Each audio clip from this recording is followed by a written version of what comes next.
Hello, everybody, and welcome to a very special episode of the Variety Gaming Podcast. Today we have a content creator and 100% Papega.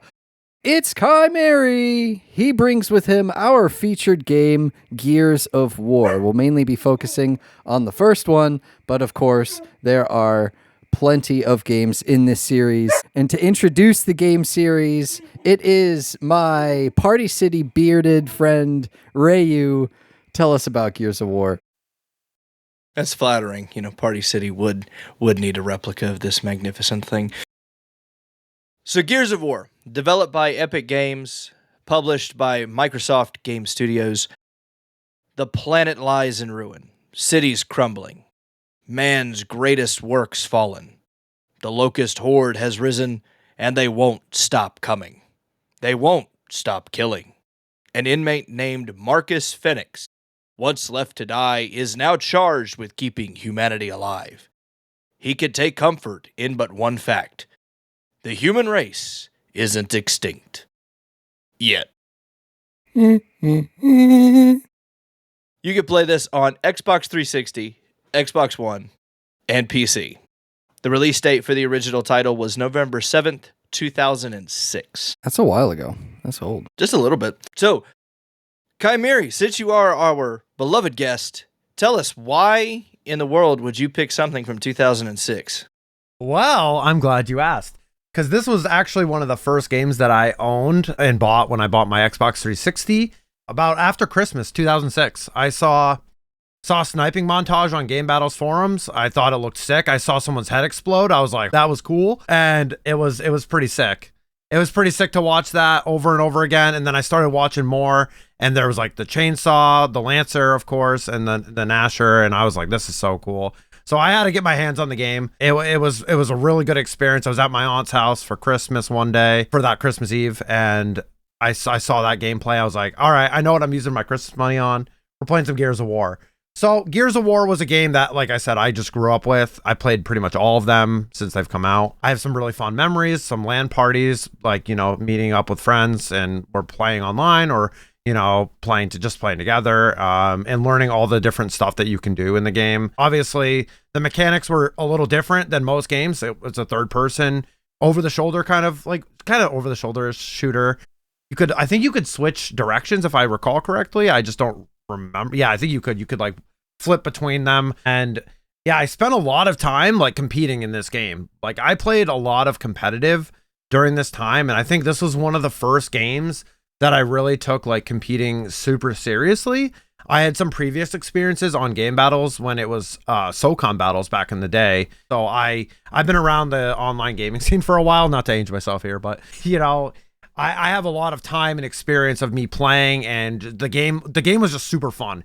So many people played, like my friends were playing, and there was times where like I would play with them, and then I'd be like, okay, well, I met some better people, so I'm playing with you guys, like, you know what I mean? Like we'd kind of hop around a little bit here and there. And I think one of the things that really attracted me to Gears was some of the mechanics were actually a little difficult to use. I wouldn't say like most of the weapons, like some of the weapons were interesting, like the torque bow was interesting, the boom shot, very interesting, but I think wall bouncing was one of the hardest skills, because you had to like, so with the Gnasher specifically, which was like the best gun in the game, no doubt, like you could like wall bounce between, like, my first ever game was on canals, and basically I remember wall bouncing off the bridge, like trying to practice like going back and forth between the bridge wall, and while you wall bounce, you were aiming your shotty like toward the person, and you could bounce off, hit it, and shoot. And then it made it harder to hit you. And I thought that was a really cool mechanic. And like practicing that took some skill. And of course, if you landed that headshot, man, nothing felt better than that in that game for sure. In the game, like I said, the Gnasher was like one of the best weapons I've ever used. One of my favorite all-time weapons in a game. I just thought it was cool. Like the shotgun, you just flipped it, and you could just it was fantastic times.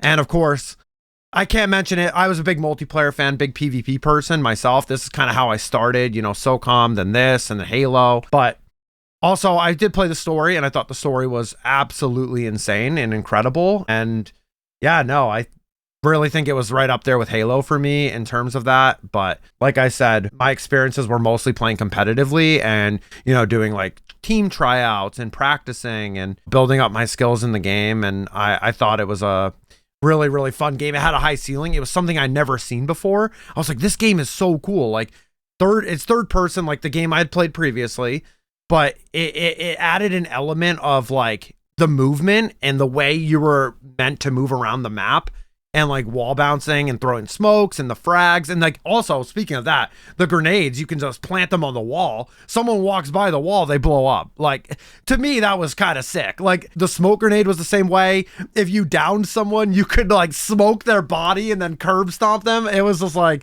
dude, there was nothing like this game before that. And I was so addicted to like learning as much as I could from people that just kept playing at a high level, and it had a pro scene for a while at MLG. So it was definitely something that I enjoyed doing, and kind of the first like big thing I did competitively in gaming. It's actually kind of crazy because I knew there was online multiplayer.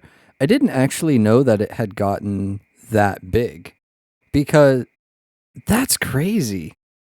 Was that mainly one, or when would you say heightened in popularity, with like 2 or 3?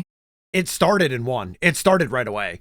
Like the way this was competitive, like it just had it just had everything to be competitive. And I thought the maps were good too. Like the maps were solid. I mean, obviously there was, some things that they worked on between the new games and stuff, but I think 1 was like, it started going with the pro ladder and the pro circuit in 1. I never was like up there like that high, but I was still competing on the GB ladders and stuff because I enjoyed the game. And I was in high school when this game came out, like right as like I was a freshman. So like I was grinding this game. All my friends were talking about it. We were playing it, and it was such a different game at the time. And if you guys were around playing it that back then, like that's just what it was.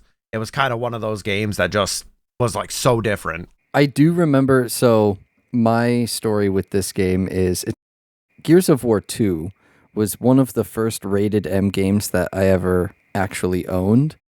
At the time, I was definitely not old enough to buy those games, but I had a neighbor who was. So what did I do? I saved up my money and I picked it out, Halo 3 and Gears of War 2 copy on eBay, and I had it shipped to my neighbor's house, and then just, hey, your games are here. Just sneak over there, pick them up, sneak on back over to my house. I was a very devious young gamer. That was, instead of sneaking out to go to parties, I snuck out to buy rated M video games. So that was my young childhood. But I remember it was a co-op wonderland. I didn't play multiplayer, but the co-op was just so much fun. Whether you were doing split screen or you were doing online, that was, at the time, one of the co-op games. And definitely in the era of built-in split screen and couch co-op. Unlike games today where you have to have like 2 consoles in order to play multiplayer because they're almost all online. Very few new games have split screen co-op, which please bring that back, devs. We really want it. But this was like super, super co-op friendly. And it also made 2 gaming mechanics popular and mainstream. The first one is the click to reload faster mechanic, or like you click at a certain time and you get a perfect reload, and you click within a bigger window and you get a normal reload. And if you click outside of those windows, then your gun jams. That was really like one of the first games to super bring that to mainstream. And also the roadie run, the way you like, you're on the ground and you're just like sprinting, and then you run and hide behind the cover, and then you move to the next cover. Like, I think maybe GTA did that before with like the cover thing, but not the roadie run. The roadie run is also pretty unique to Gears of War. That being said, I didn't get super into this franchise as some of my other friends did. I played 1, 2, and then 4 later, because I believe 4 was the first one on Xbox One. So like the new gen. I can't remember if I got it as a deal because of my Xbox or not, but Either way, I really only played those 3 games. I didn't play number 3. I didn't play Judgment. I didn't play 5. Did I? No, I played 5 for like 20 minutes, but I don't really count that. So like I played it for a very little bit. That being said, I still think that they should leave the franchise relatively alone. Like maybe make 1 or 2 more, but that's it. I think for the most part, just keep it there for a while until games really advance more, because the series is solid now. I don't know about the story. Maybe there's some loose ends that need to be done in the story, but I'd say like tie them up and just leave it alone. You don't need to ruin it with a ton of new games. You don't need to ruin it with like a bunch of remasters. I don't know. Maybe you both think otherwise, but that was my perspective. So they're actually releasing a game prequel to this one. So it's E-Day, like the original, like this the whole precursor, which I'm very interested in. I think that would Okay. be cool. Because they've gone to like the future, right? Like obviously it's been through Yeah. Gears 1 through 5 and like Judgment and all that. So like they're going that way, but now we're going back like right when the locust like event happened, pretty much like early on, and it's going to be kind of crazy. I'm excited for it as a Gears fan. I've played them all, but you know, like 5, like you said, I didn't play 5 very much. I did play it, but you know, obviously, I mean, it was revolutionary for its time, but now like other games are, like you said, they add these features like the click to reload, or like even, you know, the roadie run, or just running, like sprinting super fast or whatever, or mantle even. They had a mantle mechanic as well at one point where like you mantle, and if you hit someone over it, you like knock them over. They kind of got stunned or whatever. But yeah. And also the like weapon animations too. Mm-hmm. That was also sick. Ryu? Well, I was going to say, you two are chock full of knowledge with this, and I'll be honest, never played a Gears of War game before this episode. Ooh. It's been a few episodes that have been like that. This is how Pretty cool. Also, Left 4 Dead. You have not played some of these, what I would call like classic staples, Absolutely. which is exciting. You get to finish them now. No, you're absolutely right. To me, the funny thing is that Left 4 Dead, Left 4 Dead 2, and now Gears of War, these were more geared towards Xbox, in my opinion. And this is where I will say, depending on the console you had growing up, is going to determine what kind of gaming memories you had.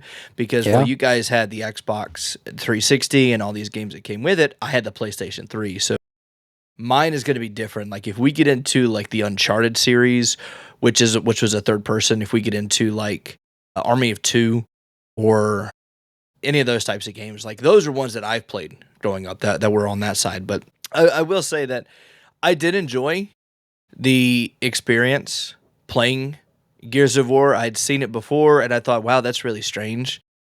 And just never had the consoles for it. And then thankfully with Game Pass and everything, being able to do it now has been really good to hear. Oh yeah, Killzone as well. I do notice a few similarities to Army of Two, mainly just the third person, the crouching, the mantling, the reloading. Like there's a lot of things that are very similar. I guess Armies of Two and Gears of War were kind of back and forth. I'm not sure exactly the timetable, but that's what it felt like for me.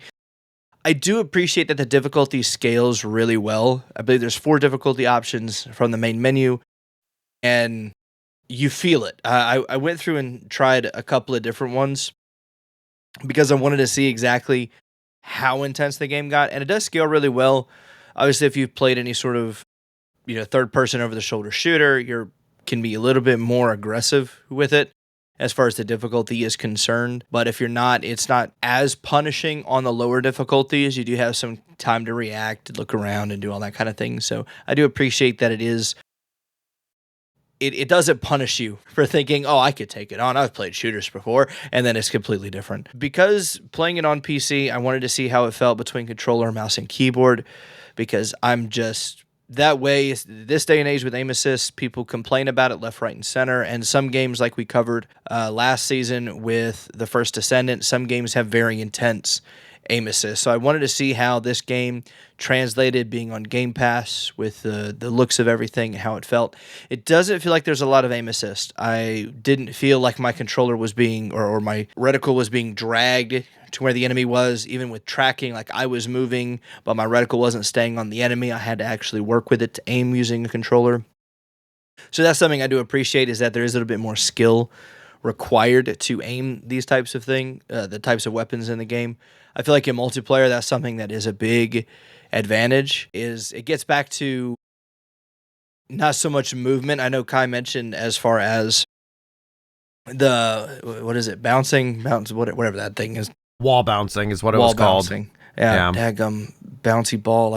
Anyway, it brings me kids with their MLG terms and their gamer knowledge. It brings me back to like old school gaming days. So if you ever played Call of Duty in the earlier days before all this omni movement and all this other kind of stuff, there was drop shotting and there was dolphin diving, and then you got the tack sprint and the slide cancels and all of the movement that got incorporated into the game. The bunny hop. Oh god, the bunny hop. Just all of these types of movement skill checks in competitive gaming. So that's something that I thought was really, really cool, is that they have something like this. The aim assist isn't like trying to balance the skill gap between the movement. So it's nice to see that even now with the game being kind of remastered into, because if you go on like Game Pass, you'll see like Gears of War Ultimate Edition. It's just been revamped and everything, but all of that is still in there. They didn't change anything mechanical wise. I did appreciate that the world environment kept true to the nature of the story, at least through the portions that I was covering in Act 1. That is something I am a stickler for, because it's like in the opening cutscene, the world is getting destroyed. Like the war is happening, everything like Kai was saying. When they're coming back, like, oh, this event happened again. Well, now you see it for the first time when you're booting up Gears of War 1, and the world just looks like it's in shambles. I mean, from Act 1, you're walking through, you get to this you're in a jail cell, and you're walking through a prison yard, things are blowing up around you, watchtowers are being destroyed, you get to this base area, they're still firing at you, like it didn't remove me from the immersion in the cutscenes. Like, it was action all the way through my gameplay up to the point that I stopped. Hopefully that is something that does continue throughout the game, but that's something I did appreciate. I also appreciate how the interactions, they felt more personal between Marcus when he gets out of prison and the interactions that he has with the other soldier, to the interactions that he had when he got to the forward operating base and the sergeant or whoever's in charge just felt like, I wasn't hoping to see you here. And just had I felt like, oh man, there's some backstory here. And then the smile from the female character is zoomed in. And I'm like, there's something there. I like how even though you don't know what's happened at that point, you can tell there was some story. And I really did appreciate that. I also liked how there were moments in particular right after you get to the forward operating base and the person in command is telling you, oh, we're going to have you do this, do this, do this, do this. And the other soldier's like, what do you think, Marcus? And it's like, oh, so we got a little dissension among the ranks. Okay. So it's stuff like that just always makes gaming feel a little bit more immersive for me. The decision making, that's something that's been really cool. From the moment you get out of your prison cell with Marcus and it's like, hey, do you want to go straight into combat? Or do you want to go through the tutorial? Now, me, I said, screw it. Let's just go straight into combat. And I regret that decision. Didn't know how to throw a grenade. Didn't know where the cycle weapons were. Didn't know anything. I'm just like, we'll figure it out. And that was an experience because, you'll see in the footage of me, it's like I'm sitting here. I'm like, how do I reload? And I was reloading like it's Call of Duty. Like I'm hitting what is it, X on the Xbox controller. Yeah. I'm not reloading. I'm out of ammo. Why am I out of ammo? And I'm sitting here running around. I start smacking things I don't know. They're talking about grenades. I don't know what button to push. Go through the tutorial. If you're just playing this like I am because you've been living under a rock, go through the tutorial. It will save you. The reloading did take some time to get used to. I'm not going to lie. Because The way that the UI is laid out in this game, everything is like in the top right corner. Your ammo count's in the top right corner. Your reload's in the top right corner. I'm like, I'm looking for, okay, I see my ammo count there. And okay, it's like a traditional shooter. I don't have any health bars. Okay, fine. Where is the reload mechanic? Because like I hit it and it's like taking forever. I'm like, what is happening? And then I'm like, oh, it's one of those. Oh, okay. And I started getting it off the bat. I'm like, got it. This was after I found out what the reload button was. I thought I just had to like shoot until the gun ran out. Can you imagine? I want to throw this in really quick. Can you imagine being back in 2007, not having played games that have that mechanic? Because again, it's pretty much a new mechanic at that point. Skipping the tutorial and not knowing how to reload for like half the game. That's and just crazy. always complaining. Dude, why is the reload so slow? The guns in this game take forever. My gun's jammed, bro. What the heck? Dude, why? What's going on? It's because you skipped the tutorial, you goober. Oh, I love it. Yeah, go through the tutorial as just a PSA to all gamers. Take the time, go through the tutorial. Otherwise, you'll just regret it later. But it did take some getting used to, and again, even the grenades. Like I sling grenades. Like I'm just sitting here, like you're winding it up while you're trying to aim where this is going. I'm like, what in the heck is this? Why are we? And it's like, because you're standing up, so you're getting shot at the same time you're trying to wind it up. I was like, dude, why can't we just have regular grenades? Why does it got to be this sling? Like, come on. But one thing I will say, the guns did feel unique for each weapon. Between the handguns, or I guess they're the little pistols, I forget what the name is. It's like a heavy assault rifle, and then you had like this big machine gun. The Lancer? Lancer. Okay. With the chainsaw I'm not gonna on the know end. Terminology. It's the default gun that they hand you when you get out of prison. It's like, here you go. I'm like, It's the Lancer. all right, well, that's what it is, the Lancer. Yeah, it felt different. It was unique for what the gun that it was. And then I think after you get to the forward operating area where you transition, you're given just a regular gun, and that one felt completely different. So I was like, okay, this is cool. You know, each weapon is different, the ammo types and things like that, which was really cool. Again, adding to that level of immersion that this game has done a great job of. I feel like, because I didn't experience them yet to where I have played, it feels like there are some intense boss fights. Like, and especially for co-op, if it's anything like Army of Two or, any other over-the-shoulder, like even Outriders had an over-shoulder boss fights. And I feel like there are some very intense boss fights that this game has. And I would love to do a co-op session. Absolutely would love to get a co-op session going with everybody and see if we can raise the difficulty and go through it, because like you said, Atrax, co-op games is being missed, and folks nowadays who are getting into gaming that are older, like the three of us, have fond memories of doing couch co-op. And I saw a picture of like the original split screen and how siblings would like tape a sheet right where the line was, so that way no screen peeking and just stuff like that. So I definitely want to get a co-op group going with that. The one thing I will say that I thought was interesting, especially for 2006 when this game came out, there are no health bars on the enemies. I thought that was a little different because there's nothing to indicate, and especially with like the difficulty spikes, it does matter. Like, you do more damage, you probably can get a few more, killing blows with just straight headshots as opposed to body shots. But there's nothing to indicate like how much damage you're doing. There's no damage numbers. There's no health bars, as I mentioned before, on the enemies. There's also no health bars on your allies, which, as much as it like it slowed the game down and said, hey, like, to pick up your allies, this is what you have to do. And it's like, oh, okay, but if you're playing solo, there's no indication, like, oh, other than the fact that they're like way over there, like, why we're all the way up here 3 doors down, why are you still back here? But that was something that I did appreciate, the fact that there is a system for picking up enemies. If you go down, you're not just, oh, that's it, you lost the person. No, you can go pick them up, give them a second chance type thing. So it did feel like the game constantly kept moving forward. No mini-map indicators. I don't even think there's a mini-map in this game. Yeah. That was something that threw me off because they're like, "Oh, go this way," and there's a specific instance when you first go from the forward operating base, you walk out after the first fighting, you go through the corridor, and as you're walking through the across the bridge where the Alpha Squad or what's perceived to be Alpha Squad is laying down, and you'll see this on the YouTube or on the video.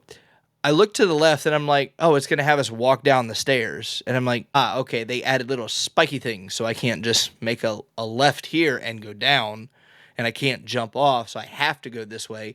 But it's like some of the pathing was very obvious and some of it wasn't because it's like, but again, that's no mini map. It's more of a, you kind of explore. And there's also the collectibles, I want to say, like picking up the dog tags. Like, it's a very light blue, and I'm like, how the heck am I supposed to find all of these collectibles with it as, like, there's nothing telling me that that's there until I walk right up on it. Yeah. Can I ask you something? Did you ever get to do the meat shield yet? No. Oh. Yeah, that's such a cool mechanic, too. And we're seeing that brought back in, like, a game like Black Ops 6. Actually hilarious to see that. That was in Gears of War, and I'm like seeing that again, like seeing someone take hostage. I was like, yo, that brought back so many memories for me. Like, because you could use them as a shield. They'd shoot them, and the body would disintegrate a little bit, and then you'd throw it away. Your character would just go, yeah. Also, Coltrane's the best character in this game, by the way. I'm the Coltrane, baby. Yeah, best character. Totally agree. And also too, I was going to add the kill animations, the different kill animations, like so many different ones based off of which weapon you have and if they're downed or not. And there's also the cool kind of button mashing event where if the two of you had gun lancers and you went against each other, then you would have to like mash your button and whoever was with the chainsaw, and whoever was faster then won. And that some games now have done stuff like that. You think like Doom. Doom also did it pretty well, but some games do it just way too much over the top. It's just constant animation. This game did it well to where it feels like it fits and it doesn't feel like you're doing it all the time because you don't have to. It's just like an optional thing, you know? Because that's the only time it happens, I think, is the chainsaw animation. I think as well. I think that's the only time I can recall it happening. Dude, you sent me back though when you were talking about that with the longbow sniper. You basically golf teed their head off like with the execution. It was nuts. Dude, like Ray, you missed out on this because it was insane to play like that. Like when you first see this, you're like, what? What is happening? What on earth? Yeah, it's actually wild. I'm surprised that you didn't. Well, you know what? That's what you get for skipping the tutorial. You probably would have known. You would have been able to rev that gun lancer. I regret nothing. This is cool. I regret nothing.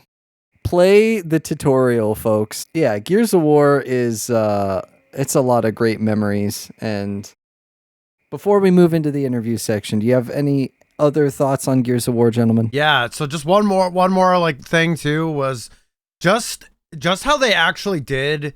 Obviously, you guys know how goated the 360 invite was, like party invites. It was just so much easier to invite someone to a party back in the day. I feel like nowadays with games, like the party system gets so convoluted, like trying to invite someone like on a different platform, it's like kind of hard. Like, you know, you have to add them through like a unique value, like Activision ID or something like that. Whereas like this was just so easy because obviously it was the Xbox 360. It's all we had.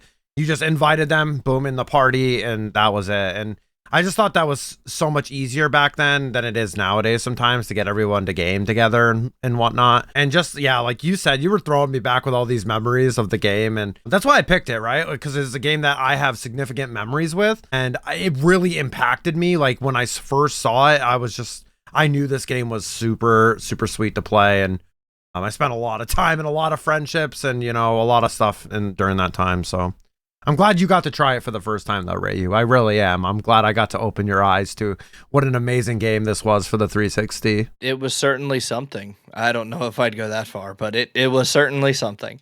But one thing I will say, too, is with you guys mentioning the executions and the meat shield and all of these things, because I've spent more time in Call of Duty and seeing like the transitions from how Call of Duty has progressed over the years.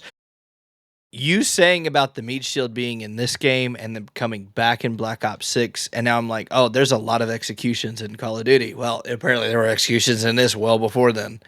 So it's like, oh, okay, so now we're just kind of picking and choosing what we're putting in things. Like, come on, guys. Be original. That's all I got to say. Yeah. Come on, Call of Duty, get it right. Stop recycling garbage. Anyway, moving on. We have fun here on the Variety Gaming Podcast, but we had our featured game, and normally this is where we would have a recurring segment, but since we have a guest, then we are going to ditch the recurring segment for a fun little interview. We have a couple of quote-unquote more serious questions, a couple of fun questions, but we're going to throw it all the way back. Do you remember the first game you ever played? Yeah. So for me, I think my first ever console was straight up the original Game Boy, and I played Pokemon. That was pretty much my first game. I was about that age where like I had a Game Boy. It was my mom's. She had the Game Boy, and I was like, oh, this Pokemon thing looks cool. Let me try it. Other than that, besides that, it was like a PlayStation 1. I don't remember which came first. My brain kind of scrambles that, but it's between PS1 and that. But mostly I remember spending hours and hours on the Game Boy back in the day. Red or blue? Blue first. Easy. That's unfortunate. Ooh. I had fire red. It was just red and blue back then. Goober. Yeah. Oh, the good old times. Red and blue. And then they changed it to leaf green to like kind of honor like Japan, like because Japan was red and green. Okay. So that was to like, that's when they did the remake. They were like, oh, let's throw it back to like the traditional when it first came out was red and green. Yeah, I can't say I ever played on the original Game Boy. Now, back then, gaming consoles weren't cheap. They're still not cheap now, but especially for handhelds. What we would do, there was one of the guys that I went to school with. He would always sit at the back of the bus, and we would all crowd around him while he was playing it just to watch. That's my fondest memory of that. But what I do want to ask, Atrax mentioned at the beginning that you are let me see if I can read this right. Sorry, it's the age with me here. Content creator. So what exactly is your background in content creation? So, to start out, Bro, I had to read content creators. I can't. Oh my gosh. To start out, I actually started, doing content on YouTube with a friend of mine a long time ago. We just did kind of playthroughs of games and stuff like that.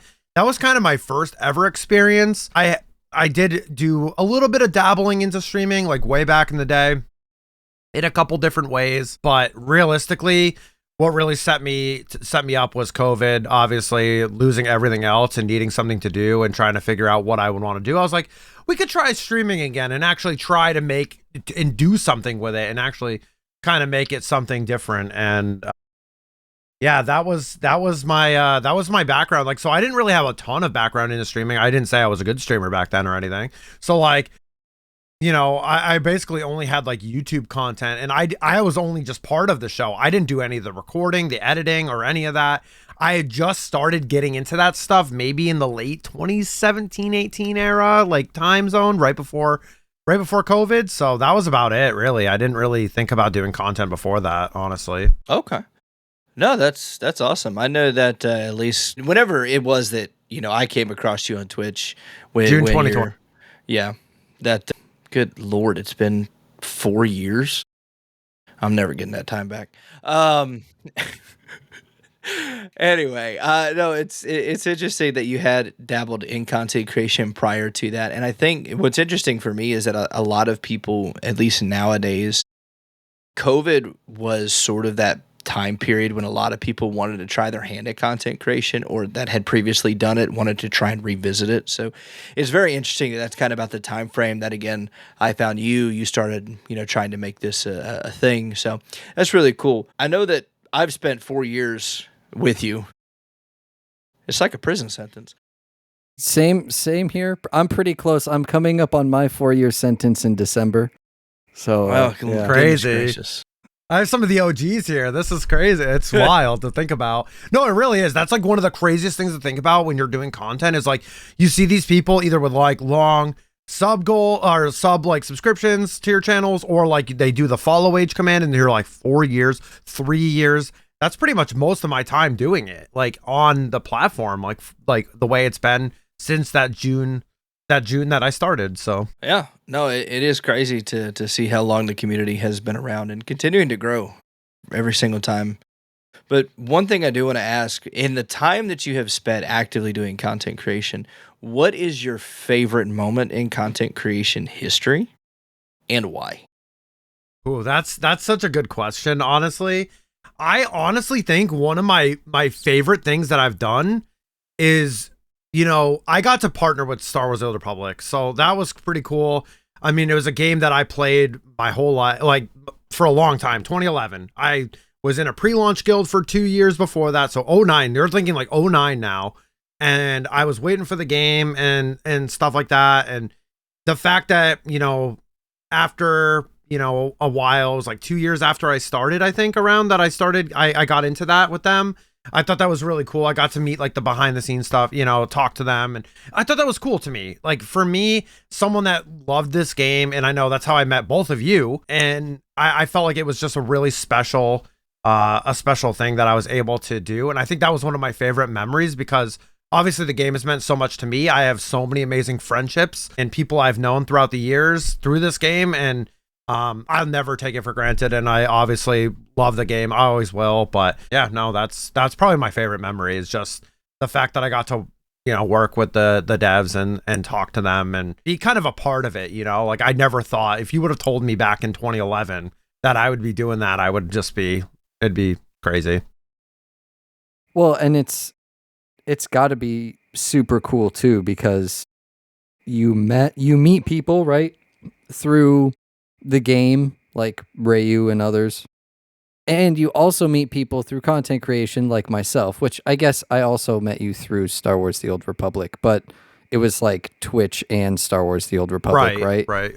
And then to see like some of those things, and I think, no, you were already part content creator when I hopped in, I think. Maybe. No, you weren't. No, it was That's right. 2022. It was like after, because like what I did was I wanted to like kind of just do my own thing for a while. I had a few friends in the creator group, but so I kept them close, like talking to them and stuff. And I was like, I'll do it when I'm ready. And then we finally were like, Rayu actually sat down with me and was like, all right, do we want to do this? Send in the application. And I had to kind of reach out a few times before I got into it.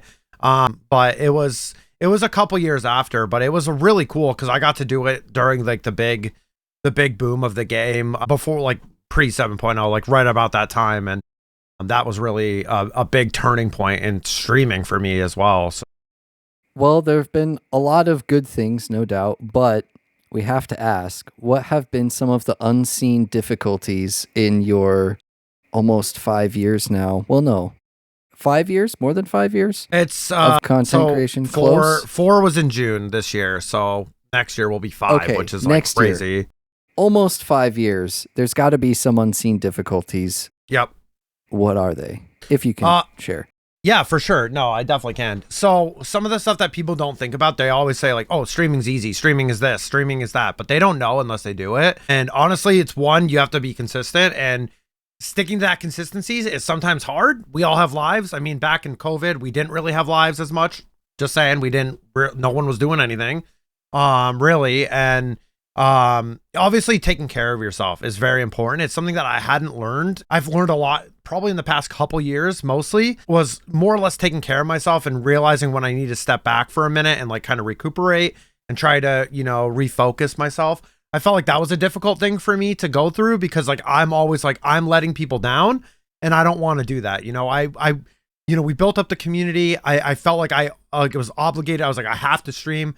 These days I have a set schedule and I'm like, I have to do it or I'm a letdown. I'm a jerk, like stuff like that. But obviously I realized over the last couple of years that that's not the case at all. And, obviously this being like a hobby and like part-time for me, we've done so much with that alone that it's crazy to me. But, I think that was one of the biggest difficulties was realizing that I needed to step back sometimes to like see ahead, if that makes sense.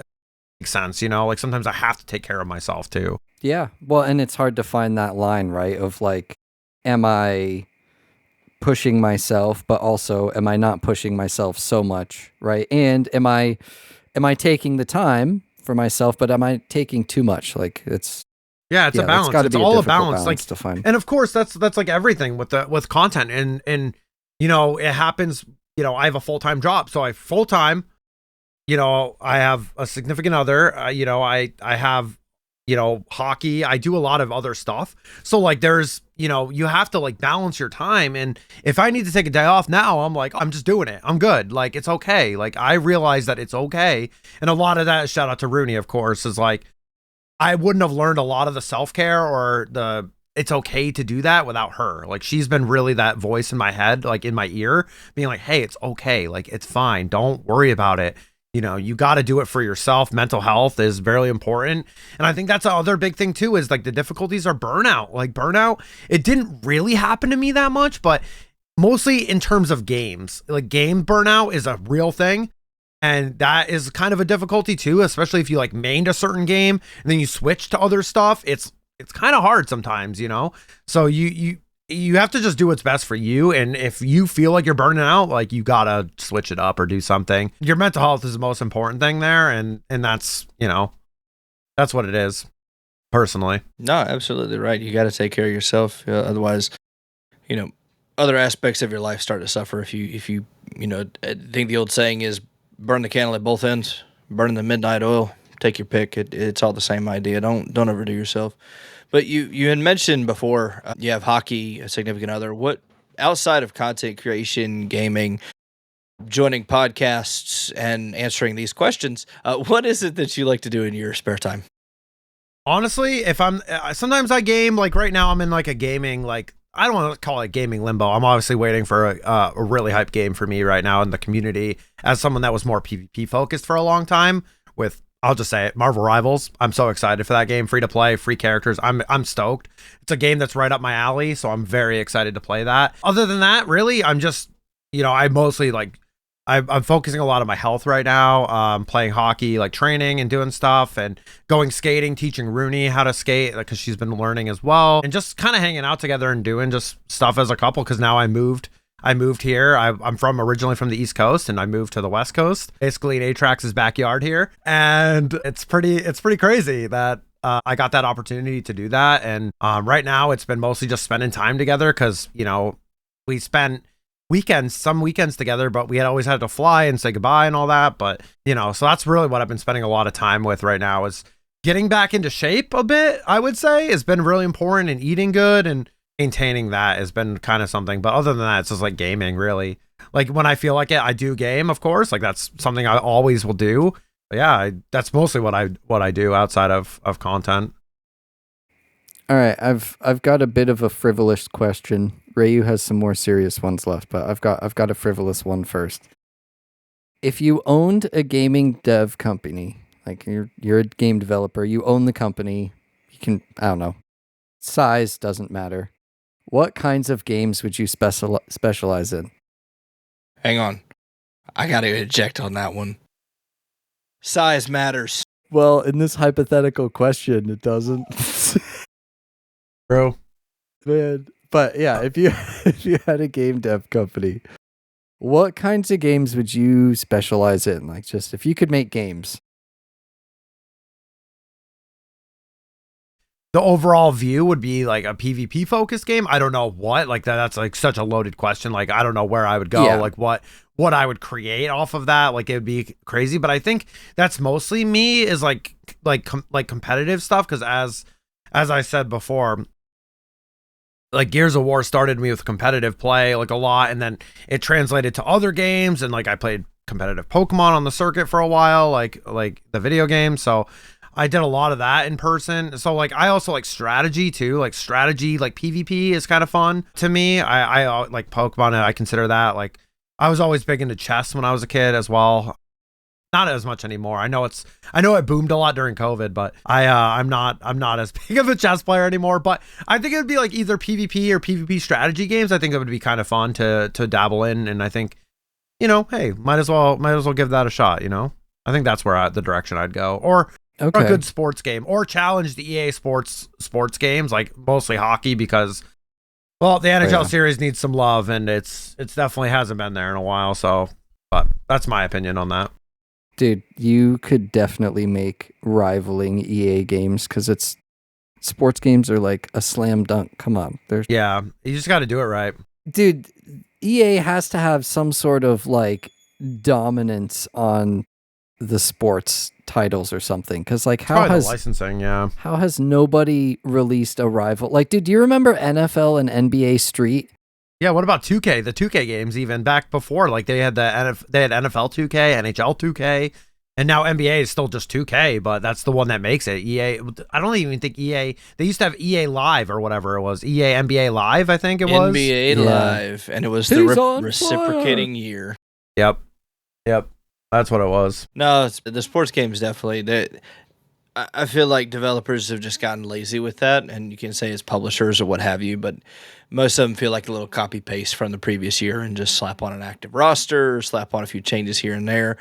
Now, I currently have Madden 25, so I can tell you it is a little bit different. It feels a little bit different, but I think that's just because it's coming off the tails of college football, and that had been under.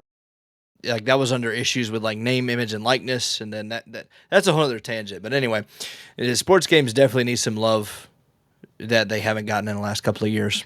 Yep, for sure. So I want to circle back to one thing you had mentioned before. You were originally from the East Coast. You transitioned to the West Coast. How has your transition been?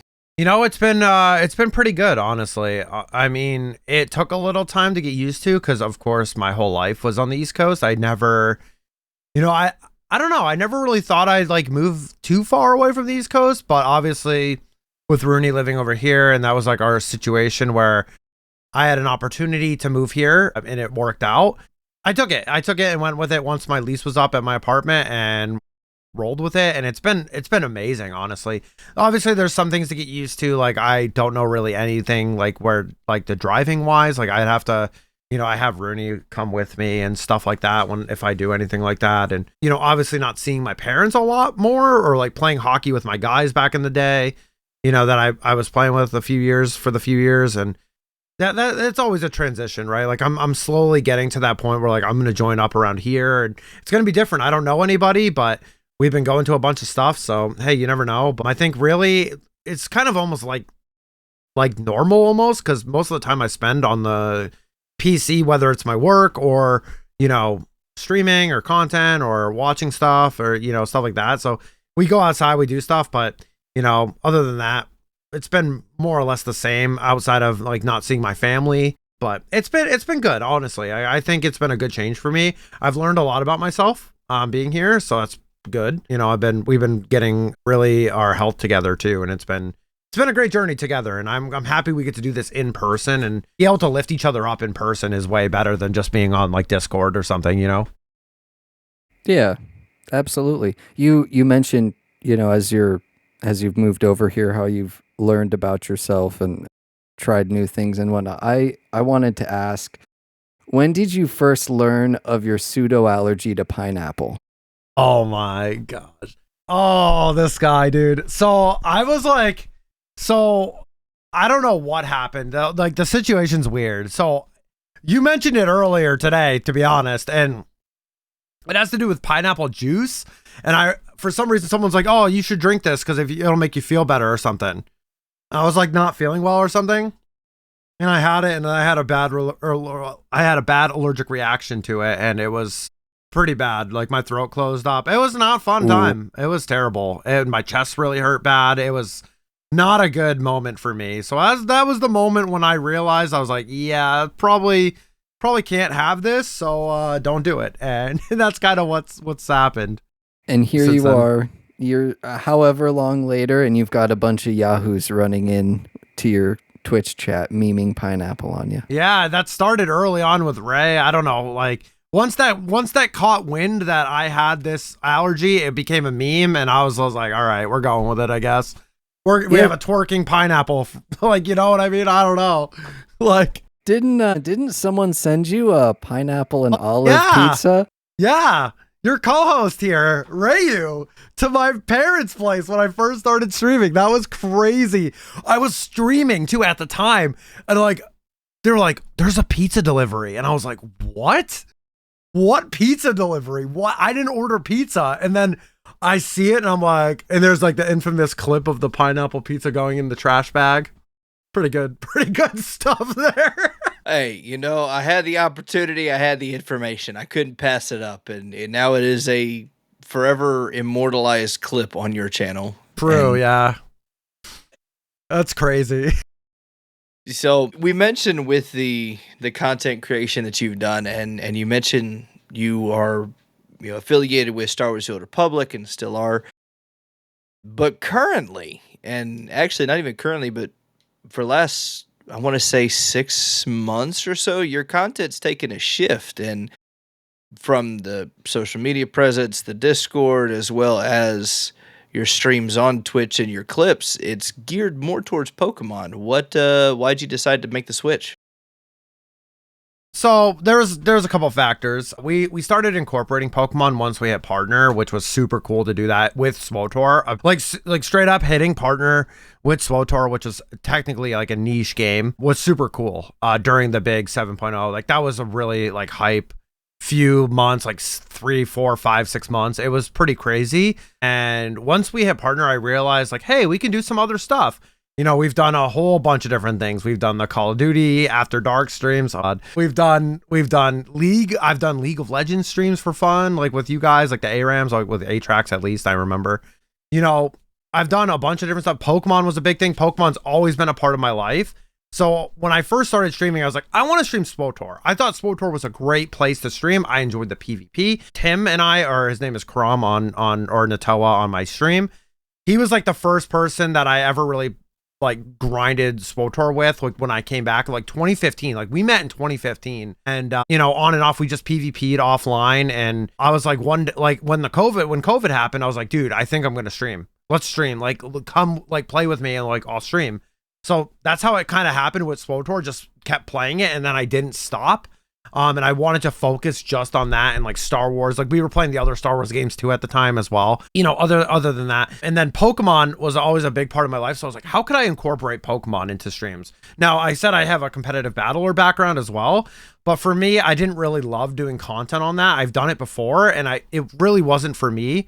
I don't know why. It was just, I think like because I can't really showcase like a natural skill. It's all up here in your brain. It's not really mechanical. Like it felt kind of different, and I don't know. For me, it wasn't really my thing. So I did like shiny hunting, which is like more of a casual thing, and I just really enjoyed that. Like I thought it was really chill. I'm a professional yapper, so like I literally I can talk to people while I'm doing it. It makes it so much easier, like where I'm not focused on the gameplay. Whereas like with Rivals, when we go back to doing some PvP content, it's going to be a little harder to talk during a game if I'm, holding down a choke point or something. I'm not going to be looking over at chat. I'm going to be focused like in front of me at the game. But yeah, I shifted over to Pokemon a little bit more, and it's been awesome too. I've met so many amazing people in the Twitch community from the Pokemon side, and it's been so cool to like expand to that, but also still love Star Wars. Like I have nothing wrong with Star Wars or anything like that. It's just like right now the gaming space is a little tough. Like we only really have SWTOR that's like still like there. And like besides that, it's story games. And for me, I'm more of a multiplayer PvP type of guy. So it's kind of hard. Like that's few and far between there. So, and of course I say that, but I'm doing a non-PvP thing in Pokemon. So it doesn't really make sense. But for me, I'm able to chat with the community and build up the community and kind of just talk about whatever I feel like. And that's been really cool over the last, like you said, a few months, 6 months, a year. Well, and even with Pokemon, right? You have Pokemon Unite, which you have done some of those streams. That's true. So Yep. you still do like, and obviously that's not your mainstay content.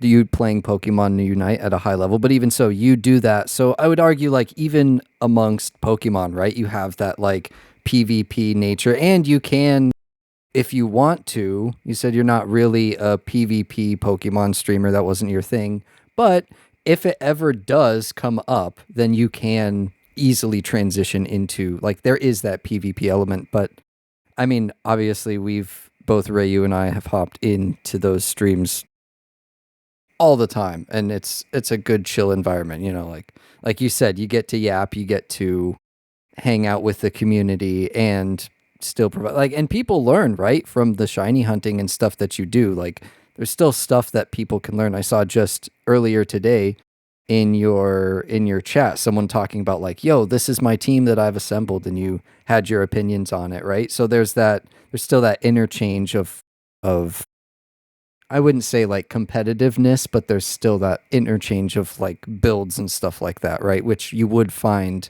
traditionally in a PvP scenario. Right, like I did a Nuzlocke before, right, where it's like a harder like running through Pokemon, and that's what that was referring to.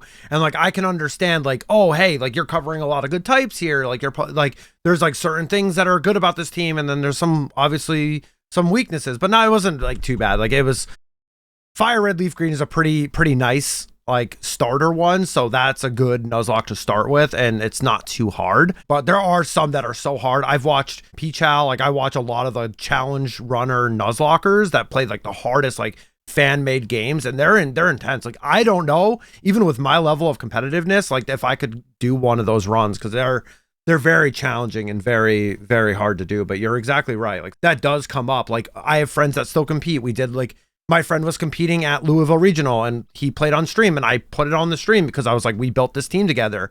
I'm still in the background helping people get Pokemon or talk about teams or team build and stuff like that in that side. And then you were right about Pokemon Unite as well. I have played that. We've gotten to the highest rank before, Rooney and I, and it's been, you know, we still like the game. We don't play it as much, but it's a game that I can pick up and play for sure. And that is PvP technically. So yeah, you're right.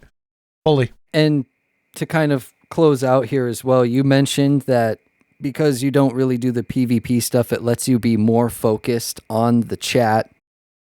Promote yourself. Kymeri, where can the people find you at? Yeah, so you guys can find me at twitch.tv/Kymeri, Kymeri. It's just like that.